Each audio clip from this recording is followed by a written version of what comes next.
নৈমিষারণ্যধাম এ এক মহাপুণ্যভূমি। এখানে মুনি ঋষি ও দেবতার এক পবিত্র ভূমি, যেখানে এখনো কলির প্রবেশ নিষেধ। পুরাণ অনুযায়ী নৈমিষারণ্যধাম হল এমন এক পবিত্র অরণ্য যেখানে দেবতা, ঋষি ও মহর্ষিরা একত্রে বসে দীর্ঘকাল যজ্ঞ ও তপস্যা ও ধর্মচর্চা করতেন। এই ধামের মধ্যেই অবস্থিত চক্রতীর্থ, যার সঙ্গে জড়িয়ে আছে এক গভীর পৌরাণিক রহস্য। কথিত আছে, একসময় দেবতারা ব্রহ্মদেবকে জিজ্ঞাসা করেছিলেন, পৃথিবীতে এমন স্থান কোথায় আছে যেখানে যজ্ঞ ও সাধনা করলে অল্প সময়ে সর্বাধিক ফল লাভ করা যায়।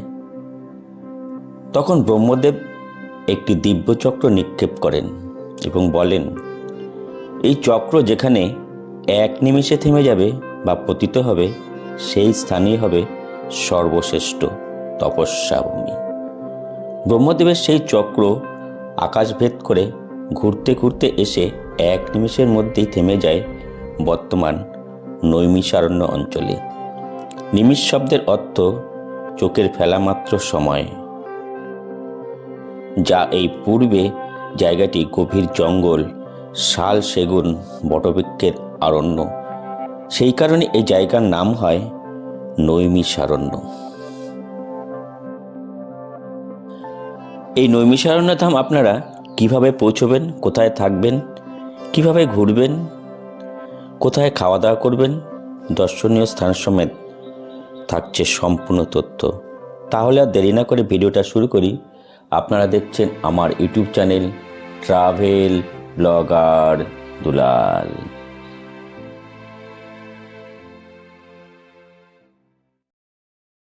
নৈমিষারণ্য ধাম পৌঁছতে গেলে কলকাতা থেকে ডাইরেক্ট কোনো ট্রেন নেই। আপনাদের প্রথমে কলকাতা স্টেশন থেকে হরদুই স্টেশন পৌঁছতে হবে। হরদুই স্টেশন পৌঁছানোর সবথেকে ভালো ট্রেন 13151 জন্মতাবাই এক্সপ্রেস। ট্রেনটি কলকাতা স্টেশন থেকে জন্ম পর্যন্ত যায়। প্রতিদিন সকাল 11:45 ছেড়ে পরের দিন দুপুর 2:10 পৌঁছে দেয় হরদুই স্টেশন। এছাড়া হাওড়া থেকে ছাড়ে 13005 আজমির মিল সন্ধে 7:15। এছাড়া 13009 দুন এক্সপ্রেস ছাড়ে রাত 8:25। এছাড়া 13019 বাগ এক্সপ্রেস রাত 9:35 ছাড়ে। আমরা গিয়েছিলাম 13151 জন্মতাবাই এক্সপ্রেস। ট্রেনটির সামনে এবং পিছনে মোট 4টি জেনারেল কম্পার্টমেন্ট রয়েছে, 7টা এসি কম্পার্টমেন্ট, একটা পেন্টিগার, 5টা থার্ড এসি, একটা ফার্স্ট এসি নিয়ে মোট কম্পার্টমেন্ট রয়েছে 22টি।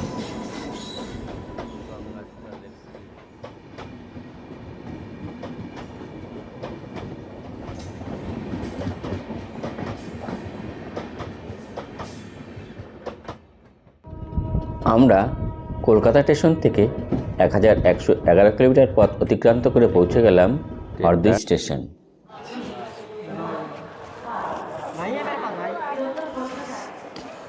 আলটিমেট আমরা পৌঁছে গেলাম আমাদের যাত্রাপথের অন্তিম স্টেশন হরদুই স্টেশন। ঘড়িতে সময় এখন ঠিক 2:25। ট্রেনটি 15 মিনিট জাস্ট দেরিতে পৌঁছলো।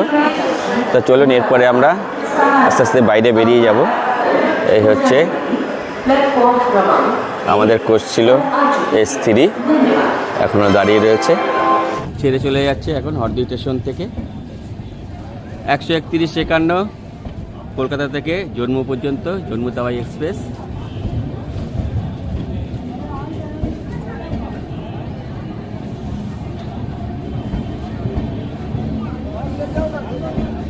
হচ্ছে স্টেশন, আমরা স্টেশনের বাইরে বেরিয়ে যাচ্ছি এখান থেকে আমরা প্রথমে অটো ধরবো, অটো ধরে তারপরে বাস স্ট্যান্ডে যাব। भैया बस स्टैंड जाना है, कितना रुपया लगेगा? 10 रुपया। ठीक है, थैंक यू, चलिए।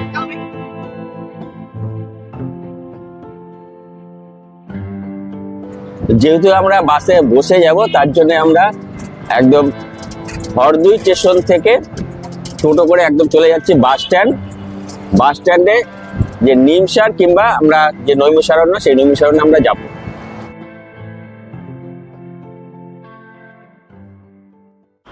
আমরা হরদুই স্টেশন থেকে 10 টাকা ভাড়া দিয়ে পৌঁছে গেলাম এই হরদুই বাস স্ট্যান্ড। আর এখান থেকে যে সীতাপুরগামী যে বাসগুলো রয়েছে, যেটা সীতাপুর যাচ্ছে, সেই বাসে চলেই আমরা চলে যাব নৈমিষারণ্য ধাম। এই হচ্ছে হরদুই বাস স্ট্যান্ড। এখান থেকে আপনারা সীতাপুর যাওয়ার বাস পেয়ে যাবেন।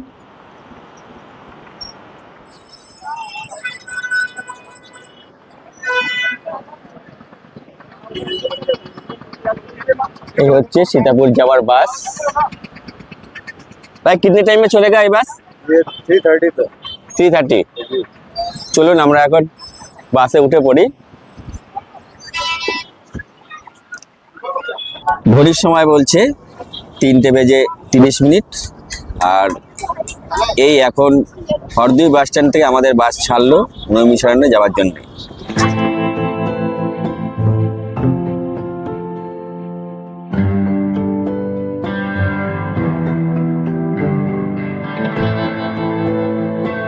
এই হরদুই থেকে নিমসার পর্যন্ত ভাড়া আমাদের দুজনের পড়লো 110 টাকা, মানে পার পার্সন 51 টাকা, মানে 55 রুপিস।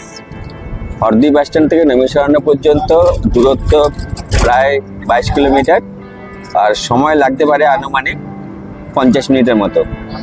এবার দেখি কতটা সময় লাগে। ও কি অপূর্ব সুন্দর, মনে হচ্ছে এ যেন কোনো রূপকথার দেশে এসে পৌঁছলাম। পরন্ত বিকেলের হালকা সোনালি মাখা রোদ প্রকৃতিকে যেন এক শান্ত স্নিগ্ধ গাছপালা, এই সবুজ দিগন্ত ভরা মসৃণ এই রাস্তা প্রকৃতিকে আরও সুন্দর করে তুলেছে। দেখতে দেখতে আমরা পৌঁছে গেলাম নৈমিষারণ্য বাস স্ট্যান্ড। ঘড়ির সময় বলছে 4:37। আর এই মুহূর্তে আমরা পৌঁছে গেলাম নিমসার অথবা নৈমিষারণ্য। এই নৈমিষারণ্য ধাম আমাদের হরদুই বাস স্ট্যান্ড থেকে পৌঁছতে সময় লাগলো 1 ঘন্টা 7 মিনিটের মতো। এখান থেকে নৈমিষারণ্য মন্দির কিংবা ভারত সেবাশ্রম সংঘ দূরত্ব 2 কিলোমিটার। আমরা একটা টোটো ধরে নিলাম, আমাদের মাথাপিছু ভাড়া পড়লো 20 টাকা। এদিকে হলো চক্রতীর্থ। সময় আপডেট ঠিক সন্ধ্যে 5টা। আর আমরা এই মুহূর্তে রয়েছি ভারত সেবাশ্রম সংঘ নৈমিষারণ্য। আমরা ভারত সেবাশ্রম সঙ্গে একটা রাত কাটিয়ে গিজারের ব্যবস্থা না থাকায় আমরা পরের দিন চলে এলাম তার উল্টো দিকে একটি হোটেলে। এই হচ্ছে ভারত সেবাশ্রম সংঘ। আর এই ভারত সেবাশ্রম সংঘের ঠিক উল্টো দিকে এখানেও থাকবার ব্যবস্থা রয়েছে। চলুন আমরা যে রুমটায় রয়েছি সেই রুমটা আপনাদেরকে দেখিয়ে দিই। বেশ পরিষ্কার পরিচ্ছন্ন বিছানা, দুজনা থাকবার মতো বেশ বড়সড় এটি কিং সাইজের বেড, সাথে চেয়ার টেবিল সমেত সিলিংটা ছিল অপরূপ সুন্দর। সাথে ছিল western bathroom, basin, geyser, shower সমেত সুন্দর ব্যবস্থা। এই রুমটা কিন্তু বেশ সুন্দর, স্বাচ্ছন্দ্যে আপনারা এখানে থাকতে পারেন। नमस्ते भैया। नमस्कार। आपका शुभ नाम? आकाश सक्सेना। आपका ये होटल का नाम क्या है? श्री नवीन अतिथि भवन धाम, नैमिषारण्य। और आपका जो ये रूम देखा है बहुत अच्छा लगा मेरे को। और बंगाल में जो आदमी आएगा इधर घूमने के लिए तो भी बहुत अच्छा ही लगेगा। धन्यवाद। तो जो इसका जो रूम है, रूम रेंट कितना है आप बता दीजिए। 1200 रुपये AC। और नॉन एसी? नॉन AC 800 रुपये। और मेरे चैनल सब्सक्राइब करके मेरे चैनल देख के जो आदमी आएगा उसके लिए क्या व्यवस्था है आपका? भारी छूट मिलेगी उसको भी, 100 रुपये रूम पे छूट मिलेगी। Thank you. आपका फ़ोन नंबर बता दीजिए। 7309433786। ওয়েলকাম, ধন্যবাদ। जय श्री राम। জয় শ্রীরাম। এদিকে হচ্ছে ভারত সেবাশ্রম সংঘ, ভারত সেবাশ্রম সংঘ থেকে একটু এগিয়ে এসে এদিকে একটা খাবারের হোটেল। তা এখানে রাতে আপনারা ভাত এবং খাবার দাবার অনেক কিছু পেয়ে যাবেন। আমরা চলে যাচ্ছি রাতের রুটি, একটা আলু ফুলকপি দিয়ে একটা সবজি, মানে এই পুরো এরকম এক বাটি, এখানে এরকম এক বাটি পেঁয়াজ, এদিকে রয়েছে শসা, 120 টাকা, আর রুটি পার পিস 115 টাকা করে। এটা দিয়ে আজকে রাতের ডিনার। সুপ্রভাত বন্ধুরা, আজ 11ই ডিসেম্বর বৃহস্পতিবার। ঘড়িতে সময় এখন ঠিক সকাল 9টা, আর এই মুহূর্তে রয়েছি নৈমিষারণ্য ধাম। আজকে আমরা দর্শন করব এই নৈমিষারণ্য ধামের যে তীর্থস্থানগুলো রয়েছে সেই তীর্থস্থান। তা চলুন বেরিয়ে পড়ি। তা সকালবেলা প্রথমে একটু বিস্কুট আর এই চা খেয়ে যাত্রা শুরু করলাম। চায়ের দাম নিল 10 টাকা আর বিস্কুট 5 টাকা।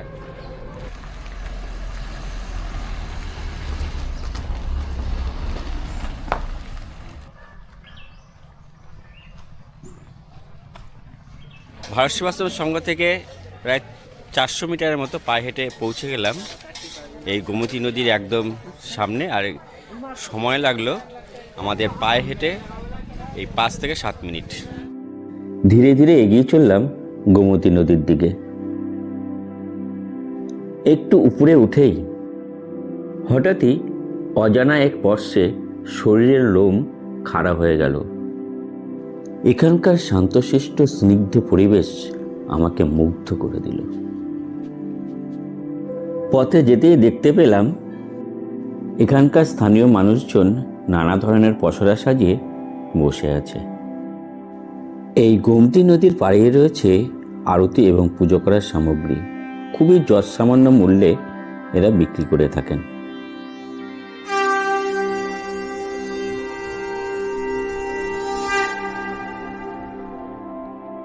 গোমতী নদী এ শুধু জলধারা নয়, এই নদী এখানে দেবী।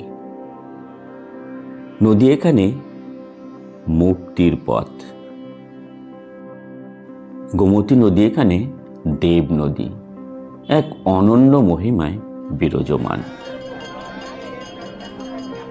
পুরাণ অনুসারে গোমতী নদী স্বয়ং দেবী গোমতী রূপে অবতীর্ণা। তিনি ভগবান বিষ্ণুর আশীর্বাদ প্রাপ্ত এবং পৃথিবীতে আগমন করেন পাপ ক্ষয় এবং ধর্মরক্ষার উদ্দেশ্যে। স্কন্ধ পুরাণ ও ব্রহ্মাণ্ড পুরাণে বলা হয়েছে হিমালয় পবিত্র ভূমি থেকে গোমতী নদীর উৎপত্তি, যেখানে দেবতারা স্বয়ং তপস্যা ও যজ্ঞ সম্পাদন করতেন। শাস্ত্রে বলা হয়েছে গোমতী নদীর জলে স্নান করলে সহস্র গঙ্গা স্নানের ফল লাভ হয়।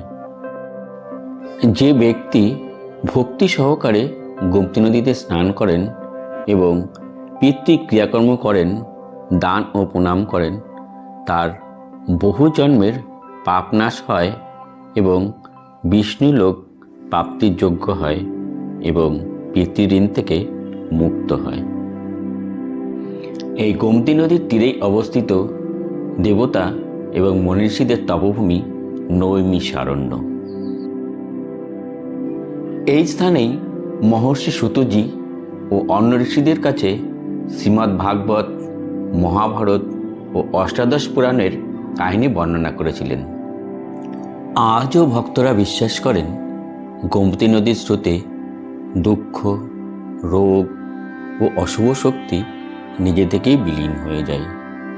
নদীর জলে ভাসানো প্রদীপ মানুষের প্রার্থনাকে দেবলোক পর্যন্ত পৌঁছে দেয়। এমনই বিশ্বাস আজও স্থানীয় মানুষের অটুট।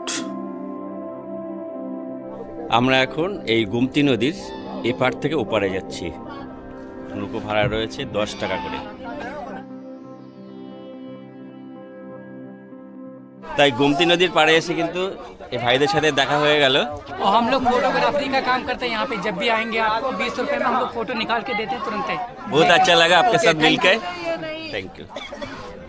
গোমতী মাকে আমাদের দর্শন করা হয়ে গেল। এরপরে আমরা যাব 51 শক্তিপীঠের এক শক্তিপীঠ ললিতা দেবীর মন্দির।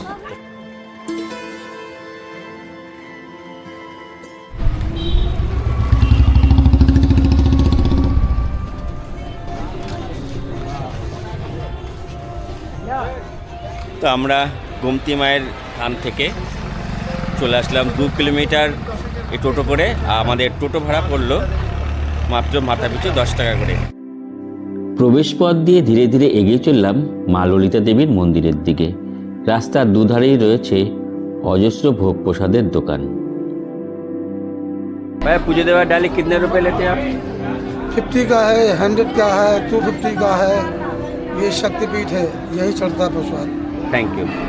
এই মুহূর্তে আমরা এসে পৌঁছে গিয়েছি নৈমিষারণ্য ধাম, যেখানে কলি এখনও প্রবেশ করতে পারেননি। ললিতা দেবীর মন্দির 51 পীঠে যে শক্তিপীঠ রয়েছে সেই শক্তিপীঠের এক শক্তিপীঠ।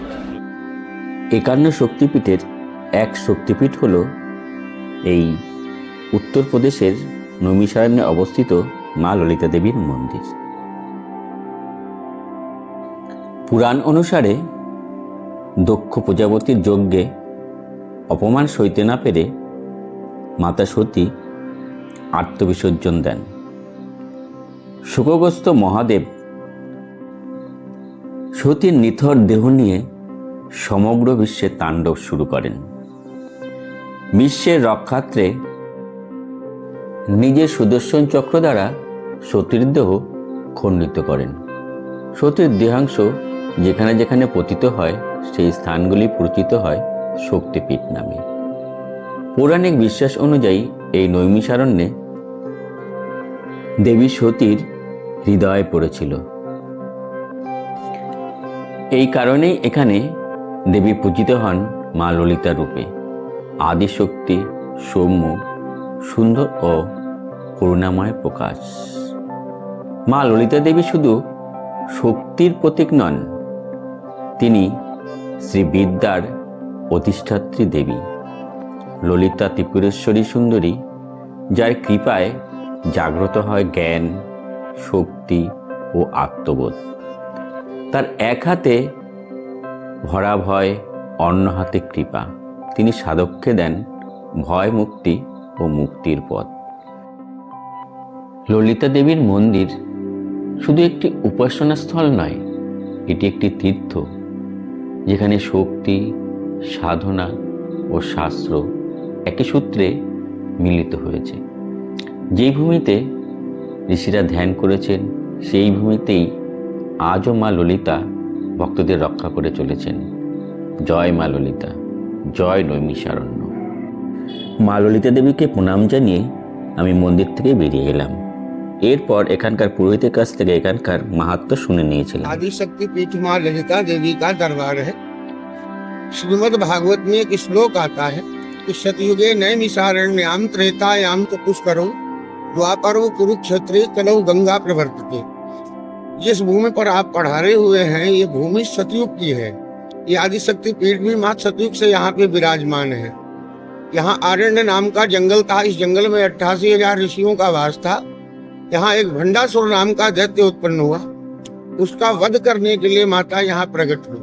इस तीर्थ की ये महिमा है कि यहाँ चतुष्गुणी फल प्राप्त होता है। जो भी आप करेंगे, धर्म, अधर्म, पुण्य, आपको 4 गुना उसकी प्राप्ति होती है। ये ऋषियों की भूमि है। इसी भूमि पर बैठ करके ऋषियों ने सनातन धर्म की रक्षा के लिए नाना प्रकार के उपायों को करके सनातन धर्म की रक्षा करी। ये वो भूमि है। आदिशक्ति माता लिंग धारिणी ललिता के नाम से यहाँ पे इनका दरबार विद्यमान है। मेरा नाम धर्मेंद्र शास्त्री है। लोग मुझे बबलू पंडित जी के नाम से जानते हैं। मेरा कांटेक्ट नंबर है 9140911104। ধন্যবাদ।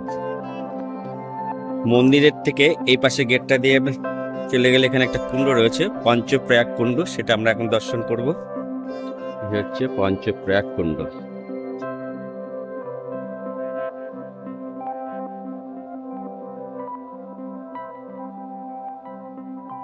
তা আমাদের ললিতা দেবীর মন্দির দেখা হয়ে গেল। এরপরে আমরা যাব চক্রতীর্থ।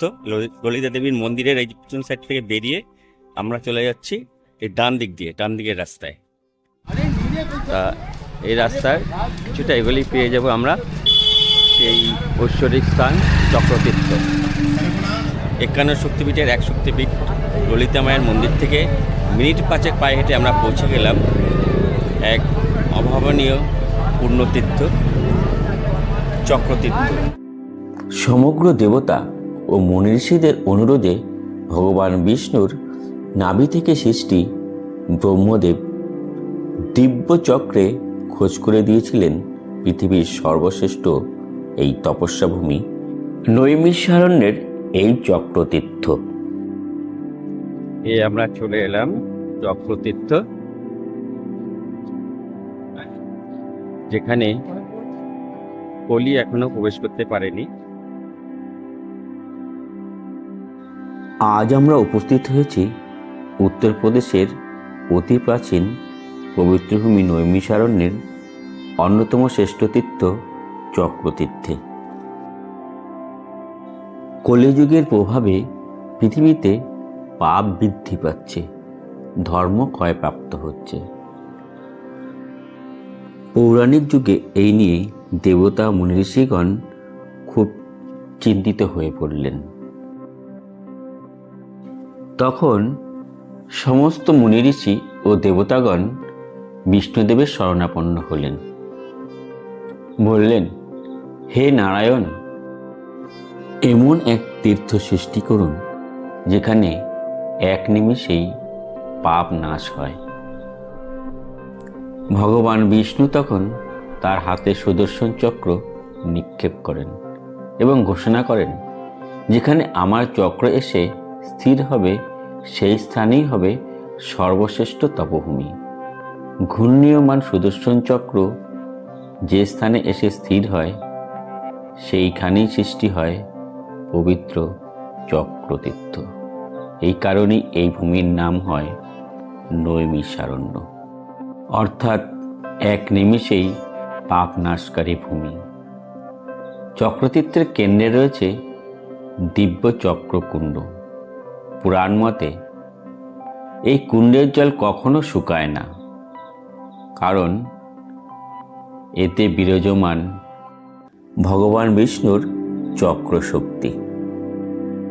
এই তীর্থে বসেই মহর্ষি বেদব্যাস পুরাণ রচনা করেন। এই স্থানে বসেই 88,000 ঋষি ও মুনিঋষিগণ মহাযজ্ঞ সম্পন্ন করেছিলেন। শাস্ত্র মতে যে ব্যক্তি শ্রদ্ধা ভরে চক্রতীর্থে স্নান করেন এবং তার পরিক্রমা করেন, তার পাপচক্র ভেঙে যায় আর জীবনে ধর্মের পথ প্রশস্ত হয়। এই চক্রতীর্থ কেবল একটি স্থান নয়, এটি ধর্মচক্রের কেন্দ্র। এখানে সময়, কর্ম ও মোক্ষ একই সূত্রে বাঁধা। এই ছিল পুরাণ মতে চক্রতীর্থের মহিমা। ভিডিওটা ভালো লাগলে লাইক এবং প্রিয়জনদের কাছে শেয়ার করে দিন। আজকের এই নৈমিষারণ্যের ভিডিওটা আপনাদের কীরকম লাগছে, আপনাদের মতামত কমেন্ট করে জানাবেন। এটি আমার তরফ থেকে বিশেষ অনুরোধ রইল। এটি হয়তো আপনাদের কাছে কয়েক সেকেন্ডের ব্যাপার, কিন্তু আমার কাছে ভীষণই মূল্যবান। জয় ব্রহ্মদেব, জয় বিষ্ণু, জয় নৈমিষারণ্য। এই চক্রতীর্থ কুণ্ডের চারপাশে রয়েছে বহু দেবদেবীর মন্দির। বৈদ্যনাথ ধাম বিষ্ণু মন্দির রয়েছে, বাবা ভূতেশ্বর মহাদেবের মন্দির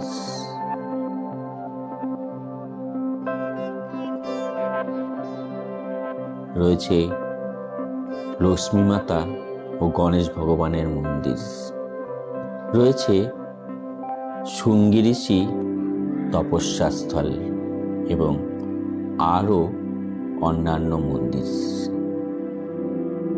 আমি এই পবিত্র চক্রতীর্থের জল মাথায় নিয়ে সমস্ত দেবদেবীর উদ্দেশ্যে প্রণাম জানালাম এবং মনে পেলাম এক অপার শান্তি। আপনারাও জীবনে একবার হলেও ঘুরে যান এই তীর্থরাজ নৈমিষারণ্যধাম চক্রতীর্থ। আমি আপনাদের কথা দিচ্ছি, আপনাদের নৈমিষারণ্য পৌঁছানোর পর আপনাদের মানব জনম সার্থক হয়ে যাবে। আমাদের চক্রতীর্থ দর্শন করা হয়ে গেল। এরপরে আমরা যাব সিদ্ধেশ্বরী শিবালয় মন্দির। তো চলুন যাওয়া যাক।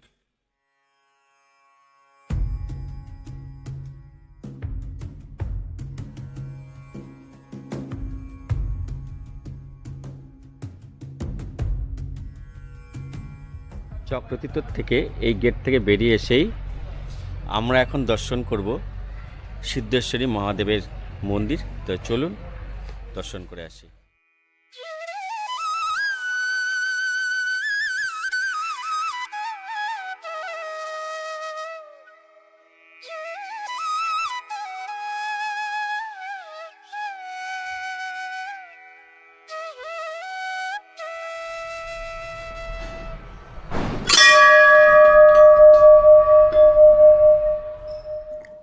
এই সিদ্ধেশ্বরী দেবালয় মুনি ঋষিরা দীর্ঘকাল যজ্ঞ ও তপস্যায় লিপ্ত ছিল। তাদের সাধনায় সিদ্ধিলাভের জন্য ভগবান শিব স্বয়ং এখানে আবির্ভূত হন। শিবের এই সিদ্ধিদায়ক রূপের কারণেই এই স্থানের নাম হয় সিদ্ধেশ্বরী শিবালয়। বিশ্বাস করা হয় এখানকার শিবলিঙ্গ স্বয়ম্ভু, অর্থাৎ নিজে থেকেই প্রকাশিত। পুরাণ মতে নিষ্ঠা ও ভক্তিভরে এখানে শিব পূজা করলে মানসিক শান্তি লাভ হয় ও সাধনায় সিদ্ধি লাভ হয় এবং জীবনের বাধা বিপত্তি দূর হয়। মন্দিরের দেয়ালে রয়েছে ভৈরবী মূর্তি, রয়েছে হনুমানজির মূর্তি, আর মন্দিরের সামনে রয়েছে যজ্ঞকুণ্ড। আমাদের সিদ্ধেশ্বর দেবালয় দর্শন করা হয়ে গেল। বাবাকে দর্শন করলাম, মন্দির ঘুরে দেখলাম, বাবাকে প্রণাম জানালাম। সত্যি বাবাকে স্পর্শ করে ভিতরে যেন একটা আলাদা রকম একটা অনুভূতি ফিল করলাম, এটা বলে বোঝানো যাবে না। এরপরে আমরা যাব সপ্তঋষি টিলা যেখানে রয়েছে, সেই সপ্তঋষি টিলা দর্শন করতে। চলুন যাওয়া যাক। সিদ্ধেশ্বরী দেবালয় থেকে সপ্তঋষি টিলা টোটো ভাড়া 10 টাকা। এখন এসে আমরা পৌঁছলাম সপ্তঋষি টিলা। গভীর অরণ্যের মাঝে এখন রয়েছে এই সপ্তঋষি টিলা। তো চলুন আমরা এই সপ্তঋষি টিলাটা একটু অ্যাডভেঞ্চারও করি এবং ঘুরেও দেখি।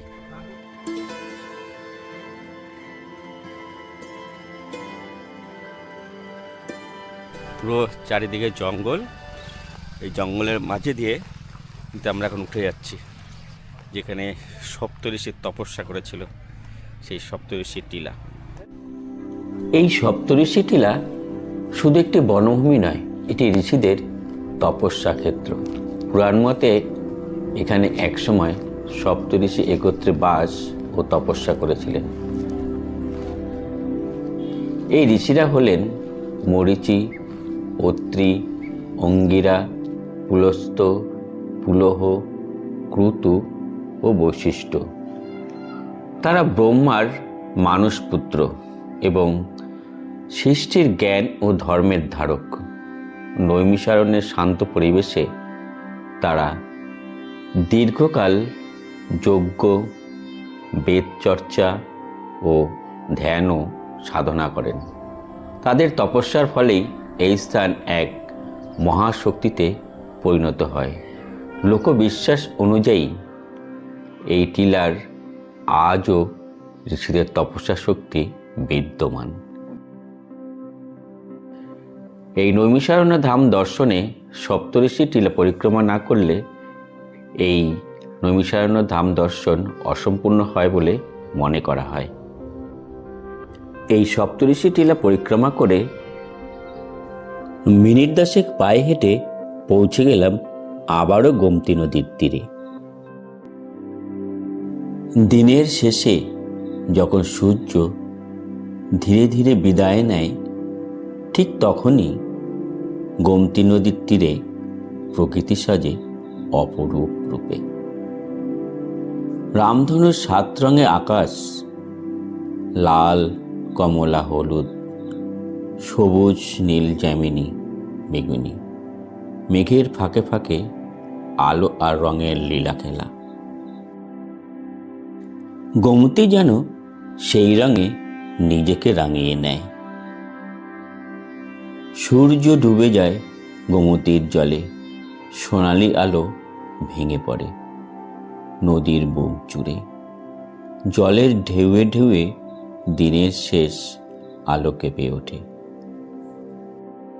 বাতাসের হালকা ছোঁয়ায় নদীর বুক শান্ত হয়ে আসে। এই নীরবতাই আত্মার সঙ্গে প্রকৃতির সংযোগ ঘটায়।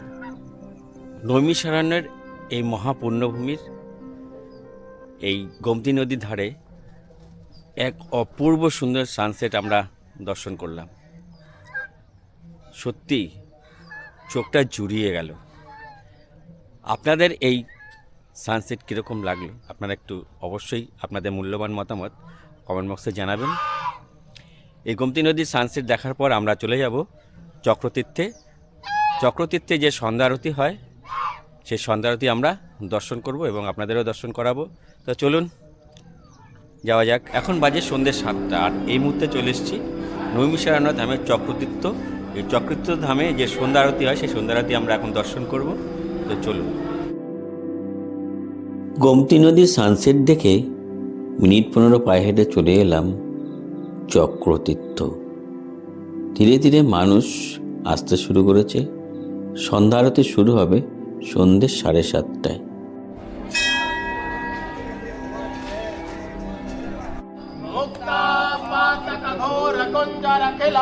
श्रीचक्राय तस्मै नमः, श्रीचक्राय तस्मै नमः। त्वमेव माता च पिता त्वमेव, त्वमेव बन्धो च सखा त्वमेव, त्वमेव विद्या द्रविडं त्वमेव, त्वमेव सर्वं मम देव देव, त्वमेव सर्वं मम देव देव।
সন্ধ্যা আরতির পরে এই নৈমিষারণ্য ধামে প্রসাদ পেলাম।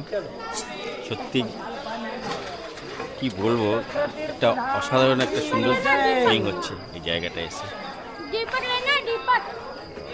আজ আমরা এক অপূর্ব সুন্দর এই নৈমিষারণ্যের যে চক্রতীর্থর সন্ধ্যা আরতি দর্শন করলাম। এই সন্ধ্যা আরতি দর্শন করে সত্যি মন প্রাণ শান্ত হয়ে গেল। আর এখানে এসে একটা অসাধারণ একটা সুন্দর ফিলিং করতে পারছিলাম, যে ফিলিংটা ভাষায় প্রকাশ করা যায় না। যে আসে সেই একমাত্র এখানের যে অনুভূতি, একটা যে গায়ে শিহরণ দেওয়া যে একটা অনুভূতি, সত্যি যে ঈশ্বরের যে একটা স্থান, ঈশ্বরের যে একটা অনুভূতি এখানে আসলে পরে সেটা পাওয়া যায়। আজকের এই চক্রতীর্থ ধামের ভিডিওটা আপনাদের কিরকম লাগলো আপনারা অবশ্যই একটি আপনাদের মূল্যবান মতামত কমেন্ট বক্সে জানাবেন। আর আজকের এই সন্ধ্যা আরতি আপনাদের কিরকম লাগলো সেটাও আপনারা কমেন্ট বক্সে জানাবেন। আর ভিডিওটা ভালো লাগলে আত্মীয় স্বজন, আপনাদের যে প্রিয়জন রয়েছে তাদের সবার মধ্যে ভিডিওটা শেয়ার করে দিন এবং লাইক, আর সবশেষে চ্যানেলটি সাবস্ক্রাইব করে পাশে থাকার অনুরোধ রইল। তো ভিডিওটা আজকের মতো এখানেই শেষ করছি। দেখা হচ্ছে আপনাদের সাথে এই নৈমিষারণ্যে আরেকটি পর্বে। ততক্ষণ আপনারা ভালো থাকবেন, সুস্থ থাকবেন। শুভরাত্রি।